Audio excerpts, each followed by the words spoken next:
બહારથી એકદમ ક્રિસ્પી અને અંદરથી જાળીદાર એવા અપ્પમ બનાવવા માટે એક વાડકી સોજી લઈ લઈએ. તેની અંદર થોડું દહીં અને અડધી વાડકી જેટલું પાણી નાખી મિક્સ કરી બેટર બનાવી 10 મિનિટ માટે રેસ્ટ આપીએ. હવે એક પેનમાં થોડું તેલ લઈ તેની અંદર અડદની દાળ, લસણ, મરચાં, ડુંગળી તથા કેપ્સિકમ લઈ તેને થોડા શેકાવા દઈએ. થોડા શેકાઈ જાય એટલે એની અંદર થોડું મીઠું નાખી દઈએ.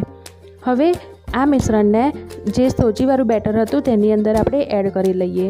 તેને બરાબર મિક્સ કરીને હલાવી લઈએ. હવે તેની અંદર સોડા નાખીને તેને મિક્સ કરી લઈએ. હવે આ બેટર તૈયાર છે. હવે આપણે એક અપ્પે પેન લઈને તેની અંદર થોડા ટીપા તેલના નાખીને જે બેટર બનાવ્યું હતું તેને એડ કરી દઈએ. એક ચમચી જેટલું બેટર બધાની અંદર સરસ રીતે આવી જશે. હવે તેને ઢાંકીને 1 મિનિટ રહેવા દઈએ. 1 મિનિટ પછી જોઈ લઈએ તો બહારથી એકદમ ક્રિસ્પી એવા અપ્પે તૈયાર થઈ ગયા છે. હવે થોડું તેલ એના ઉપર મેં